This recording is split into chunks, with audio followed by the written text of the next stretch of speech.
അസ്സലാമു അലൈക്കും വറഹ്മത്തുള്ളാഹി വബറകാതുഹു. ഇൻഷാ അല്ലാഹ് ഇന്ന് പിറ കണ്ടാൽ പരിശുദ്ധമായ മുഹറം മാസത്തിലേക്ക് പുതുവർഷം 1446 നാം കടക്കുകയാണ്. പുതിയ വർഷത്തിലേക്ക് കടക്കുമ്പോൾ നാം ശ്രദ്ധിക്കേണ്ട ഒരുപാട് കാര്യങ്ങളെക്കുറിച്ച് നാം ഇന്നലെ ചർച്ച ചെയ്തു. അതിൽ പ്രധാനപ്പെട്ട ബിസ്മി എഴുതുന്ന കാര്യം നമുക്ക് വലിയ കാവലാണല്ലോ. ബിസ്മി എഴുതൽ, അതിൻ്റെ മഹത്വങ്ങളെക്കുറിച്ച് ഞാൻ മനസ്സിലാക്കി. ബിസ്മി എഴുതുമ്പോൾ പലർക്കും പല സംശയങ്ങളാണ്. നിങ്ങളുടെ സംശയങ്ങൾക്കുള്ള മറുപടിയും ശ്രദ്ധിക്കേണ്ട കാര്യങ്ങളുമാണ്. ഒന്നാമത്തെ സംശയം, രണ്ട് പുരമായി ബിസ്മി എഴുതാമോ? അതായത് ഫ്രണ്ടും ബാക്കും രണ്ട് ഭാഗത്തും എഴുതാമോ? കഴിയുന്നതും ചെറുതായി എഴുതുക, രണ്ട് പുറവും എഴുതാം, കുഴപ്പമില്ല. എഴുതിയത് മടക്കുമ്പോൾ സൂക്ഷിച്ച് മടക്കി വെക്കുക എന്നുള്ളതാണ് പ്രധാനപ്പെട്ടത്. ഇപ്പോൾ ചെറുതായി എഴുതിയാൽ നമുക്ക് ഫ്രണ്ട് മാത്രം എഴുതി തീർക്കാൻ സാധിക്കും. പിന്നെ എഴുതി കഴിഞ്ഞ ശേഷം എന്ത് ചെയ്യണം? എഴുതി കഴിഞ്ഞ ശേഷം 113 തവണ ബിസ്മി ചൊല്ലി ആ പേപ്പറിൽ തന്നെ മന്ത്രിക്കുക.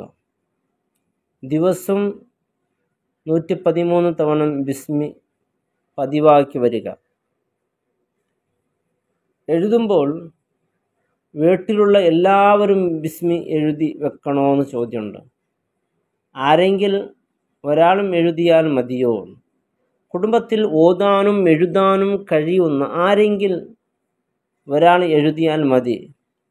എഴുതിയവർ എല്ലാവരെയും ഉൾപ്പെടുത്തി ദുആ ചെയ്യുക എന്നുള്ളത് പ്രധാനപ്പെട്ടതാണ്. അശുദ്ധിയുള്ള സമയം സ്ത്രീകൾക്ക് ബിസ്മി എഴുതാമോ എന്നുള്ള ചോദ്യമുണ്ട്. അശുദ്ധി സമയം ഖുർആനാണെന്ന നിലയിൽ ബിസ്മി എഴുതൽ പാടില്ല.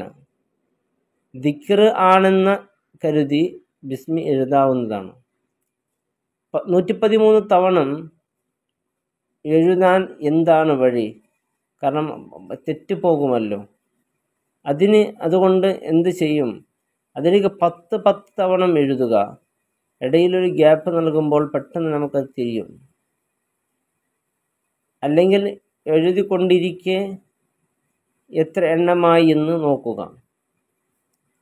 മറ്റൊരു കാര്യം ശ്രദ്ധിക്കേണ്ടത്, 113 തവണയേക്കാൾ കൂടുതൽ ബിസ്മി എഴുതിയാൽ കുഴപ്പമുണ്ടോ? ഇനി എന്ത് ചെയ്യും? ഇസ്ലാമിക വിഷയത്തിൽ അതതിന് വളരെ പ്രാധാന്യമുണ്ട്. 113 എന്ന് പറഞ്ഞാൽ 113 തവണ തന്നെ എഴുതുക. കൂട്ടാനോ കുറക്കാനോ പാടില്ല. ഉദാഹരണം, നിസ്കാര ശേഷം തസ്ബീഹ് പറയുമ്പോൾ 33 പ്രാവശ്യം ചൊല്ലുക, അതുപോലെ 34 പ്രാവശ്യം ചൊല്ലുക. അത് അതിൻ്റെതായ അതതോടു കൂടി തന്നെ ആയിരിക്കണം. ബിസ്മിൽ എത്ര അക്ഷരങ്ങൾ ഉണ്ട് എന്നുള്ളതാണ്. റസ്മുൽ ഉസ്മാനിയ പ്രകാരം 119 അക്ഷരങ്ങളാണ് അതിലുള്ളത്. ബിസ്മിലെ റഹ്മാൻ ഒറ്റയായി എഴുതുമ്പോൾ മീമിന് ശേഷം എഴുതിയ അലിഫ് പാടില്ല. അതുപോലെ എന്നാലും എഴുതേണ്ടതാണ്. അതുപോലെ നാലാമത്തെ ഒരു സംശയം, എഴുതുമ്പോൾ തെറ്റുപോകും. അതിനൊരു പരിഹാരം, 19 അക്ഷരമുള്ള ബിസ്മി 18ആയി പോവുക. ബിസ്മി തെറ്റാതിരിക്കാൻ എഴുതുന്നതിന് മുമ്പ് ഒരു അക്ഷരവുമായി ഈ രൂപത്തിൽ എഴുതി പ്രാക്ടീസ് ചെയ്യുക.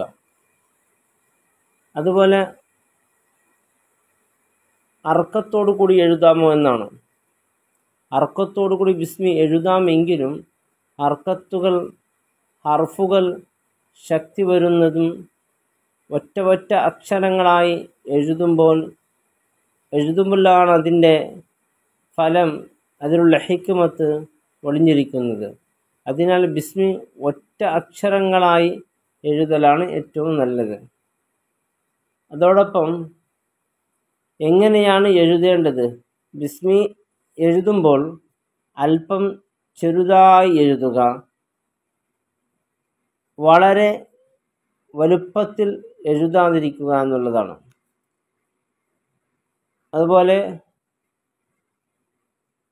വരയുള്ള പേപ്പറിൽ, അതായത് അതുപോലെ ഇത് ലൈൻ ഉള്ള പേപ്പറിൽ ബിസ്മി എഴുതി വെക്കാമോ?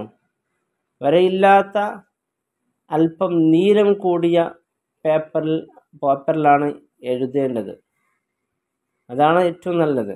എഴുതുമ്പോൾ ശ്രദ്ധിക്കേണ്ടത്, ഒന്ന്, എഴുതുന്ന ആൾക്ക് ഉദു ഉണ്ടായിരിക്കുക. 2 റക്അത്ത് സുന്നത്ത് നിസ്കരിക്കുക.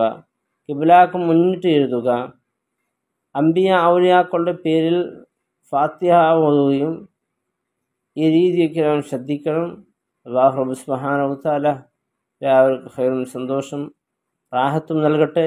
മുഹറം നമ്മിലേക്ക് കടന്നു വരികയാണ്. നല്ല നിലക്ക് സ്വീകരിക്കാൻ നമുക്ക് തൗഫീഖ് നൽകട്ടെ. ബിസ്മി നമ്മുടെ വലിയൊരു കാവലാണ് ജീവിതത്തിൻ്റെ.